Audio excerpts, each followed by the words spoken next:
We don't cross the line much in this sector. Fleet Academy instructors will tell you it's because crossing with force projection looks like you're planning total war, which gets met with quantum-coordinated retaliation that spirals out of control fast. Cross the line and you're looking at a galactic game of cracking planets until someone's resolve breaks first.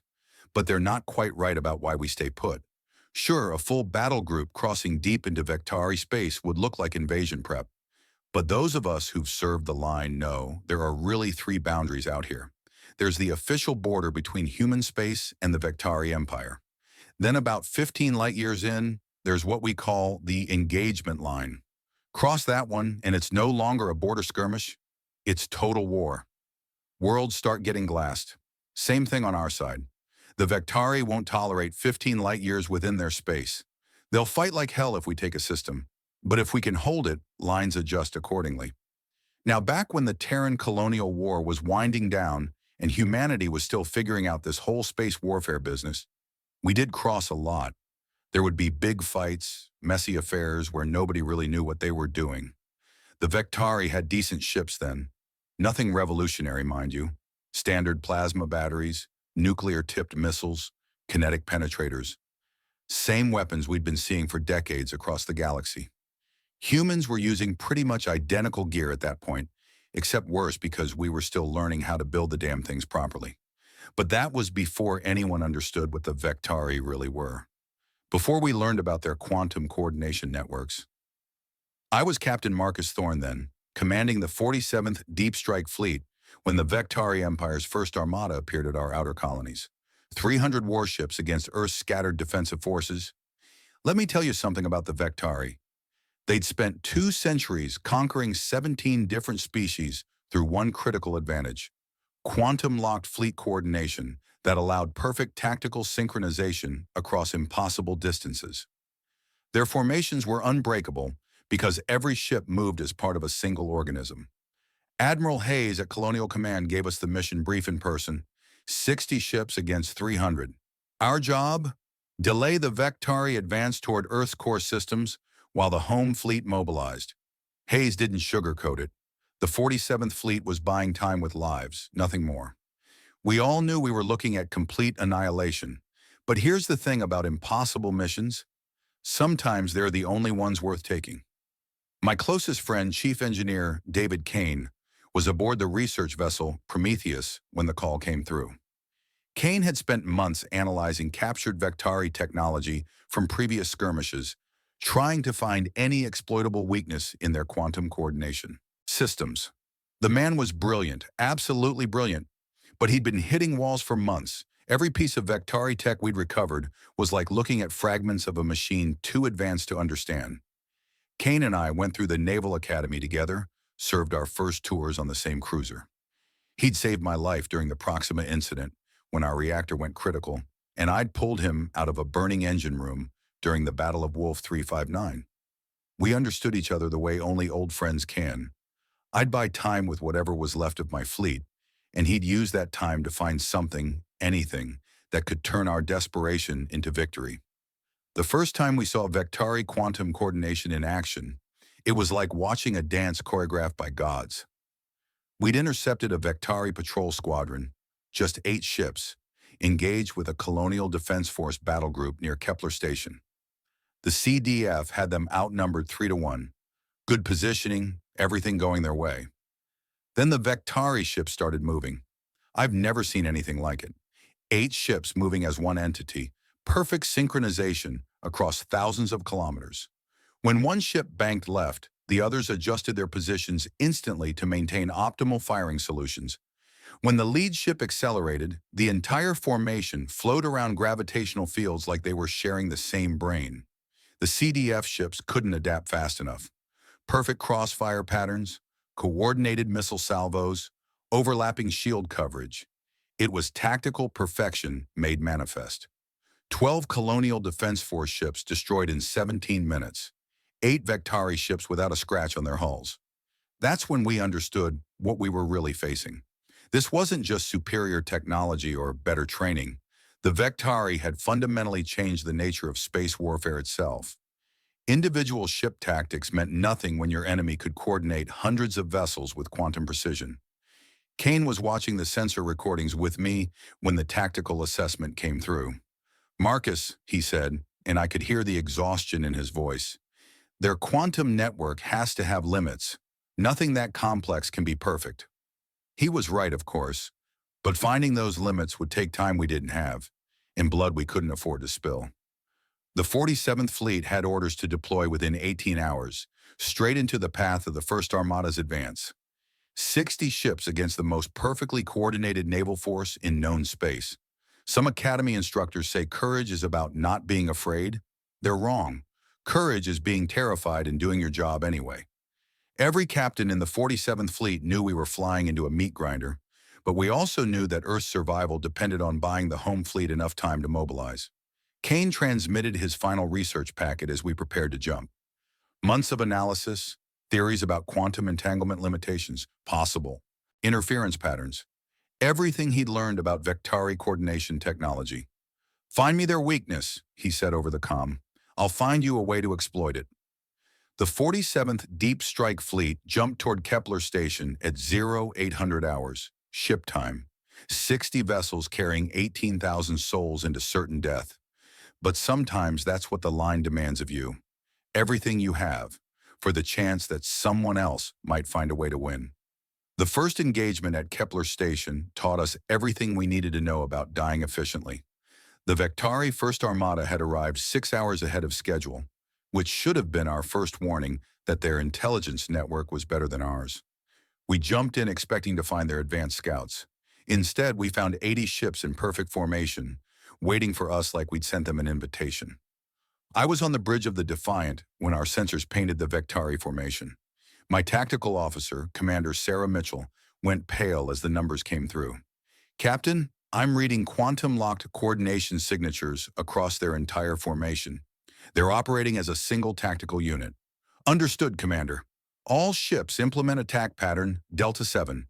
Let's see how they handle unpredictable movement."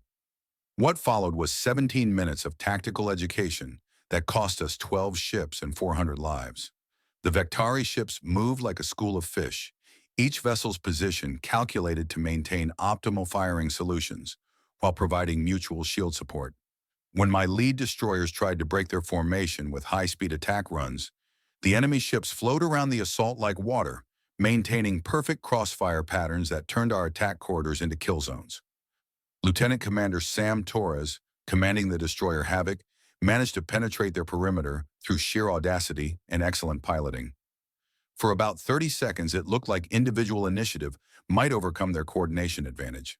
Then the Vectari formation adjusted, 8 ships converging on Torres' position with mathematical precision. "Havoc is taking heavy fire," came Torres' voice over the comm.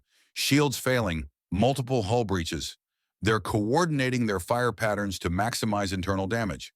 "Sam, get out of there. Full reverse, maximum burn." "Negative, Captain. I've got a clear shot at their command ship." "Taking it." Torres' final torpedo salvo actually connected, doing significant damage to what appeared to be the Vectari formation leader. For a moment, their coordination faltered, ships taking several seconds longer to adjust positions, firing solutions becoming less precise. Then their quantum network compensated, and the formation resumed perfect synchronization. The Havoc was destroyed by coordinated plasma fire from 6 different ships, each beam calculated to hit a different section of her hull simultaneously. Torres and his crew of 37 never had a chance to reach the escape pods, but his sacrifice taught us something crucial about our enemy. Their quantum coordination wasn't instantaneous. There were microsecond delays when the network had to recalculate after unexpected disruptions. More importantly, their ships maintained rigid formation spacing, suggesting their quantum entanglement required specific positioning to function optimally.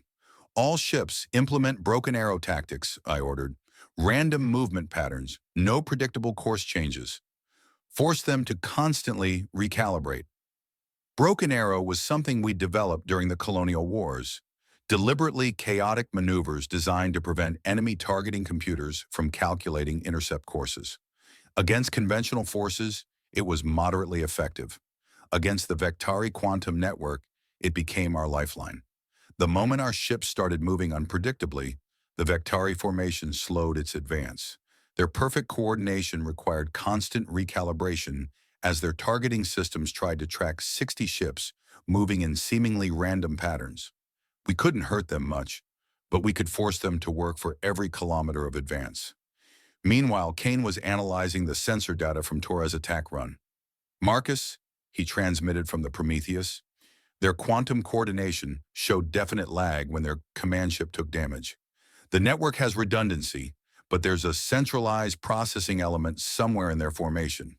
How long to identify it? Give me 4 days of sensor data from close engagement. I need to map their coordination patterns under stress." 4 days. Against the most advanced fleet in known space, 4 days felt like 4 centuries. But if Kane needed data, we'd get him data, even if it killed us. What followed was the longest running battle of my career. 4 days of hit-and-run attacks, fighting retreats, and desperate maneuvers designed to keep the Vectari engaged while avoiding total annihilation. We lost ships every day, the Relentless to a coordinated missile barrage, the Intrepid to plasma fire that carved through her hull like a torch through paper. The worst loss was the cruiser Yorktown. Captain Elena Vasquez had been with the 47th Fleet since its formation, a steady hand who never lost her temper under fire. The Vectari caught her ship during a supply rendezvous, 3 destroyers executing a perfect pincer movement that left the Yorktown with nowhere to run. "Captain Thorne," Vasquez transmitted as her ship took critical damage, "tell my crew's families they died buying Earth time. That has to count for something." The Yorktown exploded 12 seconds later, taking 200 souls with her. But we were learning. Every engagement taught us more about Vectari limitations. Their quantum coordination was perfect within optimal range, but showed degradation at extreme distances. Their formation integrity became more important than individual ship survival. They'd sacrifice single vessels to maintain network coherence. Most importantly, their crews seemed unable to operate independently when the quantum link failed, even temporarily. Kane was processing terabytes of combat data, mapping quantum signature patterns and coordination delays. "Their network relies on quantum entanglement between identical processing cores," he reported after the 3rd day. "But Marcus, I think their system includes built-in safeguards. If it detects certain interference patterns, it shuts down the entire network to prevent compromise." "You're talking about jamming their quantum link?" "Not jamming, tricking their safety protocols into thinking they're under cyber attack. If I can generate the right interference pattern." "How many ships would you need?" Kane's pause told me everything. "All of them, Marcus. Every remaining ship would need to transmit simultaneously at specific coordinates around their formation, and the modifications would disable our own communications and navigation systems. It's a one-way trip. 34 ships left out of 60, 1,800 crew members who'd already sacrificed everything to buy Earth time. Now Kane was asking them to sacrifice more, their lives, their ships, everything, for a plan that might not even work. But Torres had died to show us their coordination could be disrupted. Vasquez had died to prove their network had vulnerabilities. Every crew member we'd lost had paid for pieces of the puzzle Kane was assembling. "Send me the technical specifications," I told him. "We'll make it work." "Marcus, I need 18 hours to finish the calculations. Can you keep them engaged that long?" Through the bridge viewport, I could see the Vectari formation advancing toward Earth's core systems with inexorable precision. 34 human ships against 300 quantum-coordinated vessels, buying time for a desperate gambit that would likely kill us all. "We'll be here, David, however long you need." 4 days of dancing with death had taught us the steps. Now we just had to survive long enough for the final dance. Kane's breakthrough came at 0347 hours on the 5th day, transmitted through encrypted burst transmission, while the Vectari First Armada was repositioning for what looked like their final assault on Earth's outer defense grid. I was in my ready room aboard the Defiant, staring at casualty reports and wondering how to stretch 34 ships into 18 more hours of delaying action when his message came through. "Marcus, I've got it. The quantum entanglement patterns, the coordination delays, all of it. Their network isn't just coordinated, it's paranoid." The technical briefing that followed was the most important 18 minutes of my military career. Kane had mapped every quantum signature fluctuation from our 4 days of combat data, analyzing how the Vectari coordination network responded to different types of interference. What he'd discovered was elegant in its simplicity and terrifying in its implications. Their quantum coordination system operates through entangled processing cores distributed across their fleet, Kane explained, his voice crackling through the comm. Each ship carries an identical quantum processor that maintains real-time synchronization with every other processor in the network. Perfect coordination, zero communication lag. But here's the critical part, Marcus. They built the system during their early expansion wars, when they were facing primitive civilizations that couldn't threaten their quantum networks. So the designers included safeguard protocols to prevent enemy cyber attacks. If the system detects specific quantum interference patterns that match known hacking signatures, it automatically severs all quantum links to protect the network from compromise. I leaned forward in my chair. You're saying we can trigger their own safety protocols? Exactly. But it requires precise interference patterns broadcast simultaneously from multiple sources at specific coordinates around their formation. The quantum processors need to detect what they interpret as a coordinated hacking attempt across their entire network grid. Kane transmitted the technical specifications, frequency patterns, transmission timing, positioning requirements. Looking at the numbers, I felt my blood turn cold. The plan required 34 ships to position themselves in a perfect spherical formation around the 300-ship Vectari Armada, then simultaneously broadcast quantum interference signals using modified communications equipment. David, these modifications would fry our communication systems completely. No ship-to-ship coordination, no navigation computers, no escape route. I know, Marcus. The quantum transmitters would burn out our entire electronic warfare suite. Every ship would be flying blind after transmission. It was a suicide mission disguised as a technical solution. 34 ships, 1,800 crew members, everything we had left, gambling on Kane's analysis of Vectari quantum psychology.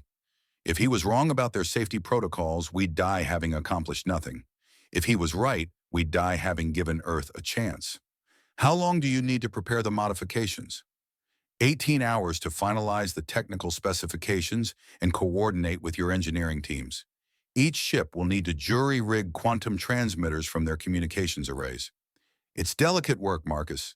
One mistake in the interference pattern won't match their hacking signatures. I called an emergency meeting of all surviving ship captains via encrypted channel. 34 faces appeared on my briefing screen. Men and women who'd followed me through 4 days of hell and somehow survived to face this final gambit. I owed them the truth. Ladies and gentlemen, Chief Engineer Kane has identified a potential weakness in Vectari quantum coordination.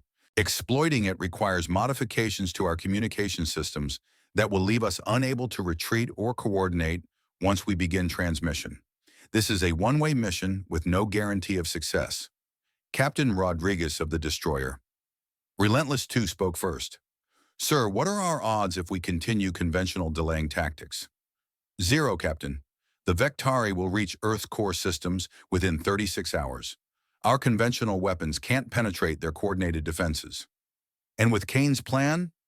I looked at Kane's technical projections on my secondary screen. Unknown, but it's the only option that doesn't guarantee failure. The vote was unanimous. 34 ships, 34 captains who understood that desperate times demanded desperate measures. We spent the next 18 hours implementing Kane's modifications, converting communications arrays into quantum interference transmitters, while maintaining the pretense of continued delaying actions. The hardest part was the personal message Kane sent 12 hours before execution. Marcus, I want you to know, if this works, if we actually pull this off, it's because your crews gave me the data I needed. Torres, Vasquez, everyone we lost. They died gathering the intelligence that made this possible.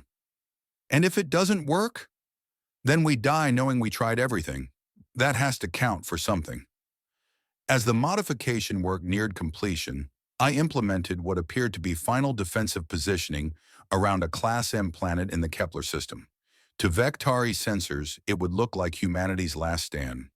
34 ships arranged in desperate defensive formations, preparing to make the enemy pay for every meter of space.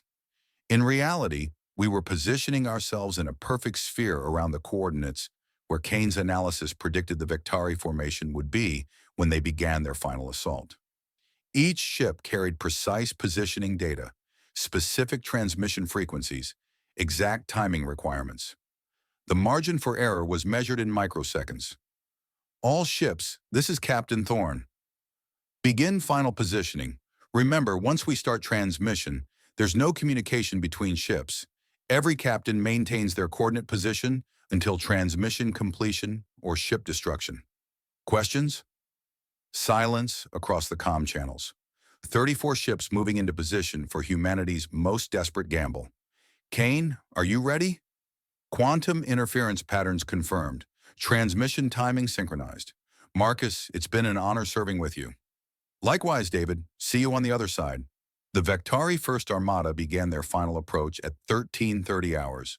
300 ships moving in perfect coordination toward what they believed was humanity's final defensive position. Their quantum network was operating at maximum capacity, coordinating hundreds of vessels across multiple engagement zones for the killing blow. 17 minutes until transmission, 17 minutes to position 34 ships around an enemy formation that could destroy us all before we completed our setup. The longest 17 minutes of my life, watching Vectari ships advance with mechanical precision while our own vessels moved into firing positions that were actually transmission coordinates. All ships, quantum transmitters armed and ready. Stand by for synchronized activation on my mark. At 1347 hours, I would give the order that would either save Earth or destroy what remained of the 47th Deep Strike Fleet. Kane's quantum gamble, bought with the lives of 26 ships and 1,400 crew members who died gathering the data we needed. Sometimes the difference between victory and defeat comes down to understanding your enemy better than they understand themselves. We were about to find out if 4 days of dying had taught us enough. At 1347 hours ship time, I gave the order that changed everything. All ships, interference protocol, execute now. 34 human vessels simultaneously activated their quantum transmitters, flooding the Vectari coordination frequency with precisely calibrated interference patterns that Kane had spent 18 hours perfecting. The modifications turned our communications arrays into focused quantum jammers, broadcasting the exact frequency signatures that Vectari safety protocols would interpret as coordinated cyber attacks. For the first 3 seconds, nothing visible happened. The Vectari First Armada continued its advance in perfect formation, 300 ships moving as a single organism toward what they believed was humanity's last stand. Their quantum network was operating at peak capacity, coordinating the final assault across multiple engagement zones. Then their own safety protocols kicked in. I watched through the Defiance tactical display as the most coordinated fleet in known space suddenly became 300 individual ships with no tactical communication, no synchronized movement capability, and no unified command structure. The quantum processors that had made them invincible detected Kane's interference patterns and did exactly what their designers had programmed them to do. They severed all quantum links to protect the network from compromise. The effect was immediate and catastrophic for the Vectari formation. Ships that had moved in perfect synchronization for 2 centuries suddenly found themselves isolated, their captains trying to coordinate 300 vessels using conventional communication systems that couldn't handle fleet-wide tactical data in real time. Jesus Christ, whispered Commander Mitchell from her tactical station. It actually worked. But we weren't celebrating yet. Our quantum transmissions had burned out every communications array in the 47th Fleet, leaving us as isolated as the Vectari ships. The difference was, we'd been fighting as individuals for 4 days, while their crews had never operated without quantum coordination in their entire careers. The Vectari formation began to collapse within minutes. Individual ship captains, suddenly responsible for their own tactical decisions, started making the predictable mistakes of crews trained to rely on network coordination. Ships collided while trying to maintain formations their quantum systems had handled automatically. Firing solutions became uncoordinated, with multiple ships targeting the same human vessel while others remained unengaged. That's when Captain Elena Santos of the heavy cruiser Wellington made the decision that turned tactical chaos into strategic victory. Santos had lost her communications like the rest of us, but she could see what was happening to the Vectari formation. Without orders or coordination, she took her ship straight into the heart of their confused mass, guns blazing. The Wellington's attack run carved through disorganized Vectari ships like a blade through silk. Individual enemy captains, no longer receiving quantum-coordinated tactical data, couldn't adapt fast enough to her aggressive maneuvering. Santos destroyed 4 ships and crippled 6 others before Vectari plasma fire finally brought her down. But her sacrifice had shown every human captain what needed to be done. 33 remaining ships of the 47th Fleet attacked simultaneously, each vessel operating independently but with the same tactical understanding. The Vectari coordination network was down, and individual enemy ships couldn't handle aggressive, unpredictable attacks. What followed was 7 minutes of the most one-sided space combat I've ever witnessed. Vectari ships, trained to operate as extensions of a unified network, proved helpless when forced to fight as individuals. Their captains made textbook coordination errors, multiple ships firing at targets already destroyed, formation gaps that human vessels exploited ruthlessly, tactical decisions that would have been corrected instantly by quantum coordination. The heavy cruiser Sovereign, under Captain James Morrison, punched through the Vectari center and engaged their apparent command ship directly. Morrison's tactical officer later reported that the Vectari flagship was broadcasting continuously on multiple frequencies, trying to re-establish quantum coordination with his fleet. The desperation was audible even through their alien communication protocols. Then Earth's home fleet arrived. Admiral Hayes had timed the reinforcement perfectly, jumping 180 ships into the Kepler system just as the Vectari formation reached maximum disarray. The home fleet found 300 enemy vessels scattered across the system, individual ships trying desperately to regroup without the quantum coordination that had made them invincible. This is Admiral Hayes to all Vectari vessels. Your quantum coordination network has been permanently disabled. Surrender immediately or be destroyed. The response was immediate and overwhelming. Individual Vectari captains, suddenly faced with superior numbers and no network support, began transmitting surrender signals within minutes. Some tried to fight, isolated ships making desperate stands against impossible odds. Others attempted to flee, only to discover that their navigation systems had also relied on quantum coordination for optimal jump calculations. Within 6 hours, the first armada was either destroyed or surrendered. The most powerful fleet in known space, reduced to scattered refugees by their own safety protocols and 34 human ships, willing to sacrifice everything for a single, desperate gambit. I stood on the bridge of the Defiant, the sole surviving ship of the 47th Deep Strike Fleet, watching Vectari vessels power down their weapons and await capture. 1,800 crew members had died to make this moment possible. Torres, Vasquez, Santos, and so many others who'd paid the price for Kane's breakthrough. The tactical implications spread across the galaxy faster than light communications could carry the news. Kane's quantum interference technology, transmitted through resistance networks to 17 conquered species, provided the key to disrupting Vectari coordination across their entire empire. Within days, rebellions erupted on worlds that had been pacified for decades, using human-provided interference equipment to cripple local Vectari coordination networks. But standing there among the debris of the First Armada, watching Earth's home fleet secure the surrender of 300 enemy ships, I understood something fundamental about warfare that no academy textbook had ever taught me. Sometimes victory doesn't come from superior firepower or brilliant tactics. Sometimes it comes from understanding your enemy's greatest strength well enough to turn it into their fatal weakness. The Vectari had built their empire on quantum coordination, never imagining that their own safety protocols could be used against them. Kane's gamble had worked, but the real victory belonged to every crew member who died gathering the intelligence we needed. They'd bought the time and data that made the impossible possible. The line we don't cross, sometimes you have to cross it to discover what's on the other side. The immediate aftermath of the Battle of Kepler wasn't celebration, it was accounting. I stood in the debris field that had once been the 47th Deep Strike Fleet, watching Earth's home fleet process the surrender of 300 Vectari vessels, and all I could think about was the math. 60 ships deployed, 1 ship returning, 1,800 souls under my command, 37 survivors including myself. the highest casualty rate of any non-planetary bombardment engagement in human military history. But the numbers that mattered weren't in my casualty reports. They were in the intelligence packets Kane had transmitted to Colonial Command during those final 18 hours.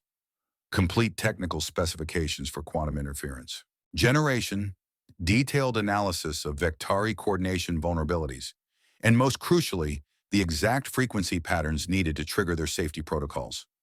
Everything we learned, bought with blood and paid for with lives, packaged for immediate distribution. Admiral Hayes came aboard the Defiant personally to debrief me 3 days after the battle.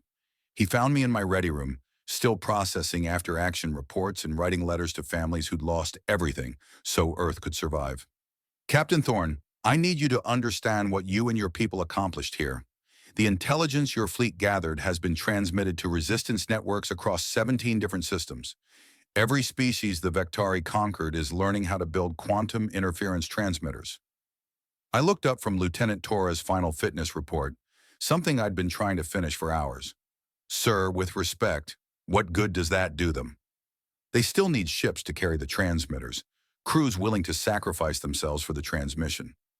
Hayes smiled, the first genuine expression I'd seen from him since this whole nightmare began. Marcus, that's the beautiful part. Kane's interference patterns don't require suicide missions. Once you know the exact frequencies, you can build ground-based transmitters using civilian communication equipment. Every conquered world can disable Vectari orbital coordination from their own surface. The implications hit me like a plasma bolt to the gut. The 47th Fleet hadn't just won a single battle. We'd handed every oppressed species in Vectari space the key to their liberation. Our sacrifice had been the proof of concept, but the real revolution would be fought by people we'd never meet, using technology Kane had made freely available to anyone willing to fight. How long before we see results? We're already seeing them, Captain. 3 systems reported successful quantum network disruptions within the first week. The Arcturi uprising in the Vega sector, the Zalani rebellion near Arcturus, even the hegemony resistance cells on Vectari Prime itself. They're all using variations of Kane's interference technology. I returned to Earth 6 weeks later as the sole surviving captain of the 47th Deep Strike Fleet, carrying the personal effects and final messages of 1,800 crew members who died to save a civilization they'd never see again. The memorial service at Arlington Spaceport filled 3 ceremonial halls, families gathering to honor people who'd crossed the line between duty and sacrifice. Kane was there, of course, having survived aboard the Prometheus when the research vessel jumped clear during the final engagement. He found me after the ceremony, looking older than his years but carrying himself with the quiet satisfaction of someone who'd solved an impossible problem. Marcus, I've been monitoring the intelligence networks. 17 systems have successfully implemented quantum interference protocols. The Vectari can't coordinate fleet movements in any of those sectors. How long before their empire collapses completely? Kane's analysis, as always, was precise. Conservative estimate? 18 months. Their entire governmental structure depends on quantum-coordinated administration. Without fleet coordination, they can't suppress rebellions. Without administrative coordination, they can't govern effectively. The empire isn't just losing territory, it's losing the ability to function as a unified entity. He was right, though even Kane's predictions proved conservative. Within 12 months, coordinated rebellions had erupted across Vectari space as conquered species used human-provided interference technology to cripple imperial coordination networks at every level. Local governors found themselves isolated from central command, unable to coordinate with neighboring systems or call for military support. The Hegemony Council, the Vectari's governing body, tried to adapt by reverting to conventional communication systems, but 2 centuries of quantum-dependent administration had left them institutionally incapable of governing without instant coordination. Bureaucrats who'd never written a report without quantum-assisted data sharing suddenly found themselves responsible for managing entire sectors using primitive communication networks. The rebellion on Vectari Prime itself was the beginning of the end. Resistance cells used modified civilian transmitters to disrupt quantum coordination during a critical council session, leaving government officials unable to coordinate their response to planet-wide uprisings. Within hours, 17 different independence movements had declared autonomous regions across the planet's surface. The final collapse came when the Victari Third Fleet, dispatched to restore order on the homeworld, lost quantum coordination during orbital insertion and accidentally fired on their own governmental complexes while trying to suppress the rebellion. The sight of the Empire's most elite military force destroying its own capital through lack of coordination broke whatever remained of Vectari authority across the galaxy. 18 months after the Battle of Kepler, the Vectari Empire as a unified entity ceased to exist. Former subject species had established independent governments across what had once been imperial space, using Kane's technology to maintain quantum interference fields that prevented any attempt at reconquest. I received the final casualty assessment on the second anniversary of the battle. The 47th Deep Strike Fleet. 60 ships destroyed, 1,800 killed in action. One ship returned to port. But the strategic assessment told a different story. 17 civilizations liberated, a 2-century-old empire collapsed, and an entire sector of the galaxy freed from quantum-coordinated oppression. Standing in my new office at Fleet Command, looking out at the orbital shipyards, where Earth was building its next generation of quantum-resistant vessels, I understood something fundamental about military doctrine that no academy instructor had ever taught me. We don't cross the line much because most of the time, we don't need to. But when civilization itself hangs in the balance, when everything you've sworn to protect faces annihilation, sometimes crossing the line isn't just justified, it's the only honorable choice left. The Vectari had built their empire on the assumption that perfect coordination was invincible. They were wrong. Torres died proving their coordination could be disrupted. Vasquez died proving their network had vulnerabilities. Santos died proving individual human initiative could overcome quantum-assisted tactics. Kane lived to turn their greatest strength into our ultimate weapon. Every species that achieved freedom using quantum interference technology did so because 34 ships were willing to cross the final line, the one between survival and sacrifice. We crossed it knowingly, willingly, and without reservation. That's what the line really means.